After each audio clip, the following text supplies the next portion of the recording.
lani, tudi letos v prvem krogu gostovanje v Gorenju, sosedski derbi.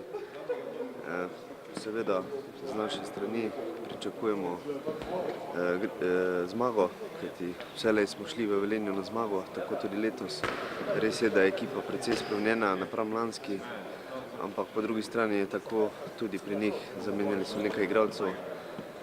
V naši ekipi je prišlo nekaj novincev, ki se počasi vklapljajo. Mislim, da sedaj v zadnjih tekmah smo pokazali že kar dober nivo igre. Nekateri še potrebujejo malce časa, ampak generalno gledano smo kar na zadovoljivi ravni, tako da do srede še malce dvignemo in upam, da bo to dovolj.